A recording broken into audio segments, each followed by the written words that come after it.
Welcome back into another video. Today I want to explore PMS, and not just in its usual hormonal kind of way.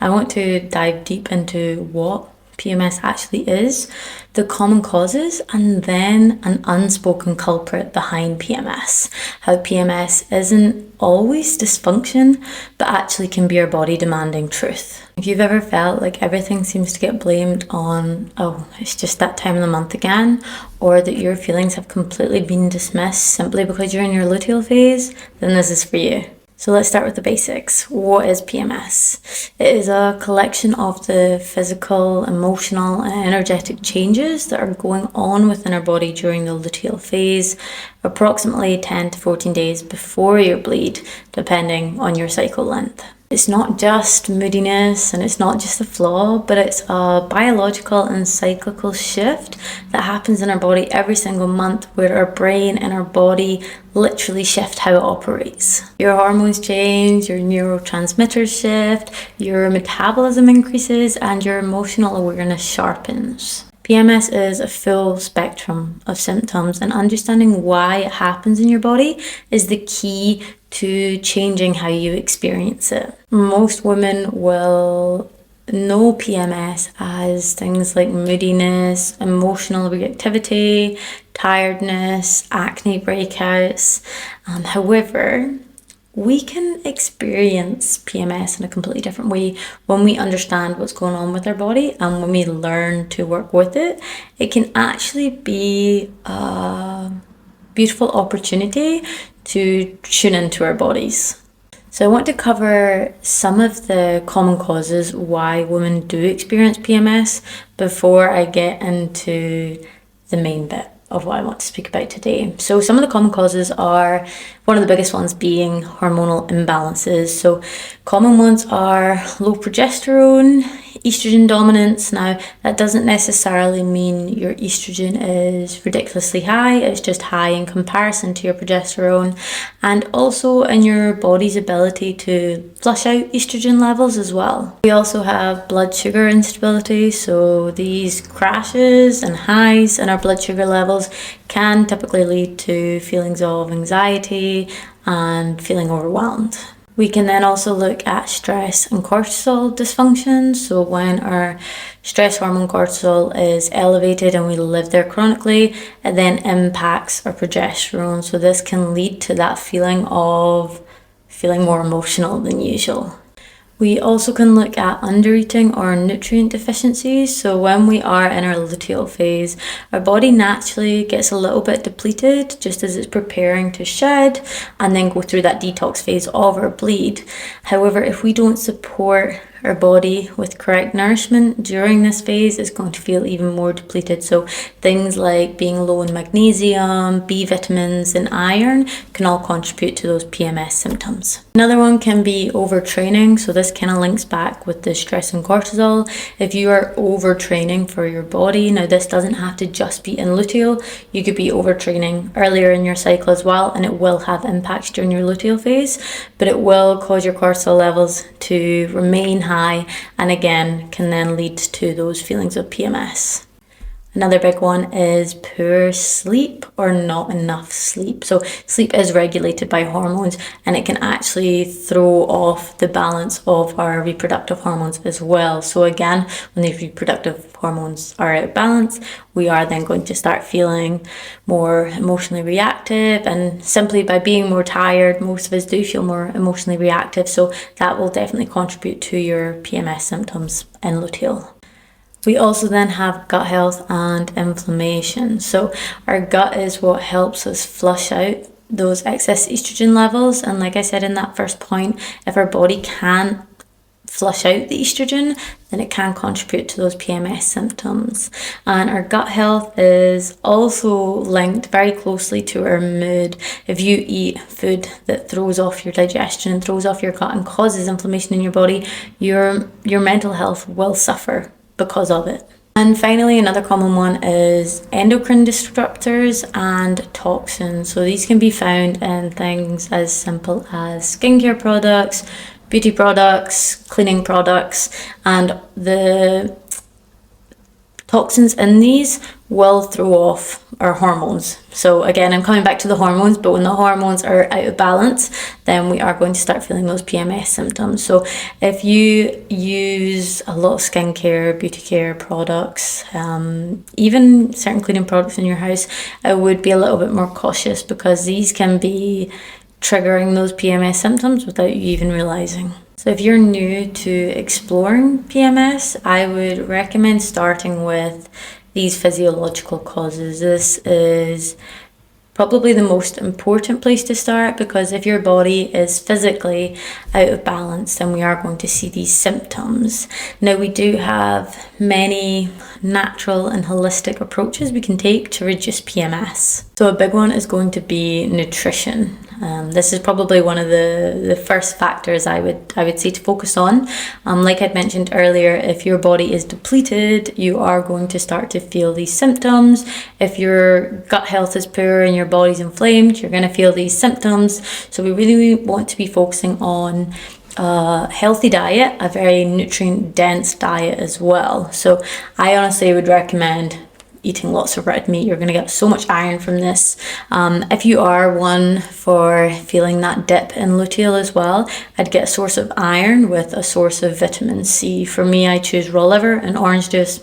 I'm not going to force you to eat raw liver. However, with that being said, I would say every single meal time, definitely prioritize protein and fats, because again, this leads to the blood sugar levels. If we are constantly eating carbs and nothing else but carbs, our blood sugar levels are going to crash. They're going to spike and they're going to crash. So nutrition is one of your go-to factors when looking at PMS symptoms. Whilst we're still on food, make sure you're eating enough as well. Research shows that a woman typically needs, I believe it's 200 to 500 calories more in her luteal phase, depending on her metabolism, depending on her activity levels. So listening to your body, but your metabolism will increase. So if your body is saying, I want more food, do not feel guilty about giving it more food. Just try to make sure it is a more nutrient dense option rather than reaching for junk food. Number 2 is going to be about looking at reducing your stress levels. So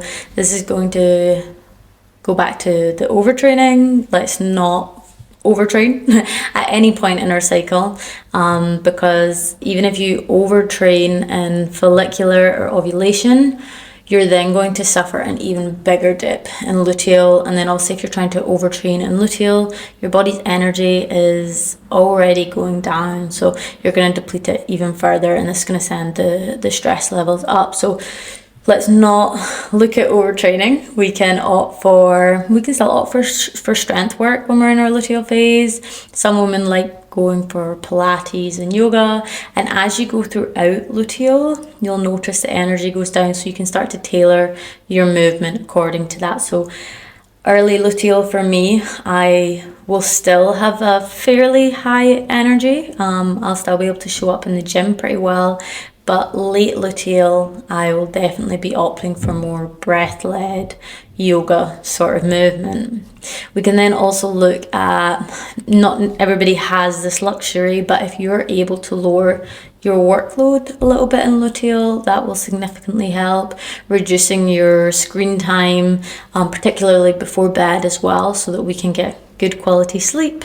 Once our body is replenished and nourished and rested, our stress levels will naturally not be as high. And it's also important when we're looking at stress that we learn how to take responsibility for our own stress levels and emotional levels, and we start bringing in practices and tools that will help support us feeling more grounded and more connected within our body. So you could opt for practices as journaling, meditation, breath work, even getting outside and grounding yourself barefoot on the grass. All of these activities will really help lower your stress levels. Whilst we are speaking about stress as well, as our body enters our luteal phase, our nervous system naturally shifts into a more parasympathetic dominant state. So that's the rest and digest. So when you are trying to keep that go, go, go mentality, in luteal, we are quite literally fighting our body as well. So if your body cannot handle the same load, whether it is training, work, socializing, then listen to your body's cues here. Pushing past these cues and fighting against your body is a quick way to experiencing PMS. Another factor I would like to bring in as well is reducing your substance use in your luteal phase. So things like caffeine, alcohol, drugs, anything like that, really looking at lowering the consumption of them during this phase. Again, your body simply cannot handle the same level of stress.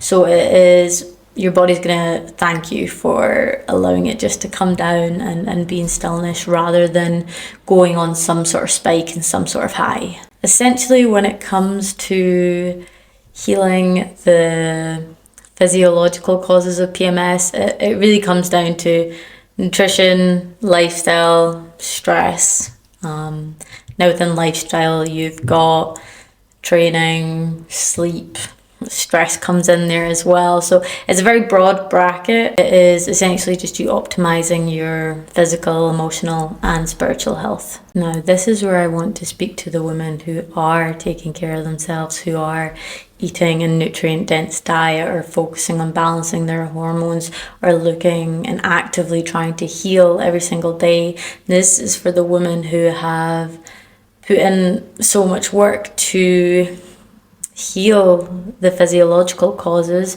but are still experiencing those PMS symptoms, still feel emotionally reactive and can't understand why.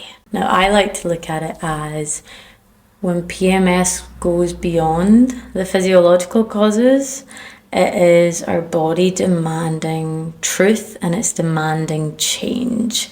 When we are in our luteal phase, we do not tolerate nearly as much as we do when we're in our follicular phase. Our follicular us is way more patient, but luteal is so much more emotionally sharp and attuned that if a person or a situation doesn't feel right, then she will demand that that truth is spoken.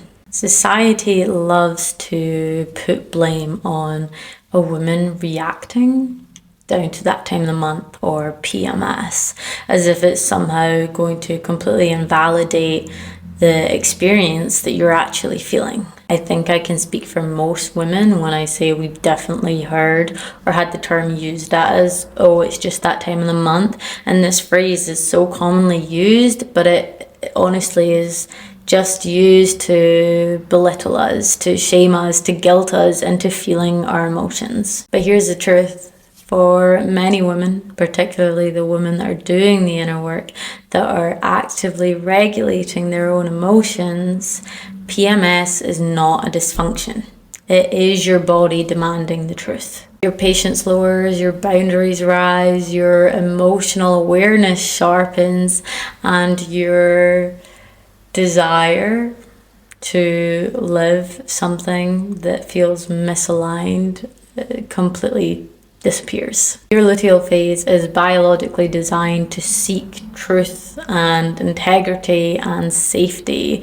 Progesterone rises within your luteal and it literally changes your brain chemistry. It is what makes you aware of what no longer feels aligned, and your body is demanding that you speak that truth because it no longer wants to be in that situation. So if you fight that urge, if you try to shove it down, if your body is telling you that that person or that situation or even that food isn't right for you, but you fight it off, you try and numb it, your body is then going to react even louder, and that's when it shows up as the PMS. Sometimes PMS is simply your body saying, this needs to change. Now, if you are a woman and this feels like it's resonating with you, there is a whole host of things that could potentially change. It could be a relationship dynamic with someone. It could be somebody else's behaviors. It could be your own choices around food. It could be boundaries that you're ignoring or needs of yours that aren't being met.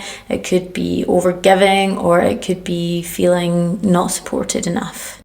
It honestly could range from a whole host of things, and only you're going to know the truth. But if you are a woman who feels like this message is really aligning with you, I would encourage you to really carve the time to sit in complete silence and be radically honest with yourself. If you feel you're doing all the healing work physically, emotionally, and spiritually, but you're still feeling PMS, then it's time to get radically honest with yourself and ask, what is not aligned in my life? What must be released? Your cycle is incredibly intelligent, and unfortunately we live in a society that has disconnected us to the wisdom behind our cycle. So this is your calling to tune into your body, listen to your cycle, and to stop numbing and rationalizing what she is telling you. PMS is sometimes hormonal, it is sometimes physiological, but sometimes it is your body demanding truth. It is demanding change. If this message has really resonated with you, then please make sure to like, comment, and share for future content similar to this. If you are looking to dive a little bit deeper into your cycle work and your healing journey, then I have 2 pathways that may feel aligned for you. The first one is my online platform, In Her Body. So this is a growing community of women coming together to share, grow, heal, and expand. We have weekly practices that go live. So this ranges from tarot to meditations and breathworks to movement flow as well. So it is short, frequent practices to help you integrate into your healing journey. We also have 4 extensive courses, so you can have all the wisdom and all the knowledge you need to make informed decisions about your own body. And then we have monthly healing circles. So we come together and we breathe, we chant, we dance, and then at the end we share and reflect together. And then we have our community page section as well, where you can reach out to like-minded women and connect with people that you would not get to otherwise. But if you're looking for something that is a bit more personalized and has a bit more depth to it, then my one-to-one container She Who Flows may be for you. These are sessions designed to support you in each of the phases of your cycle. So we will have a call every single week. That way we can connect with each of your internal states and energies. Now, each session will vary completely depending on what you need on that day. It will take into account the season you're in, the transformation you're moving through, what your body is trying to communicate, and the emotional and physical needs that your body need on that day. If either of these offers resonate with you, I have popped the link in the description below and you can check them out whenever you're ready. Thank you for being here with me today, and I look forward to the next video.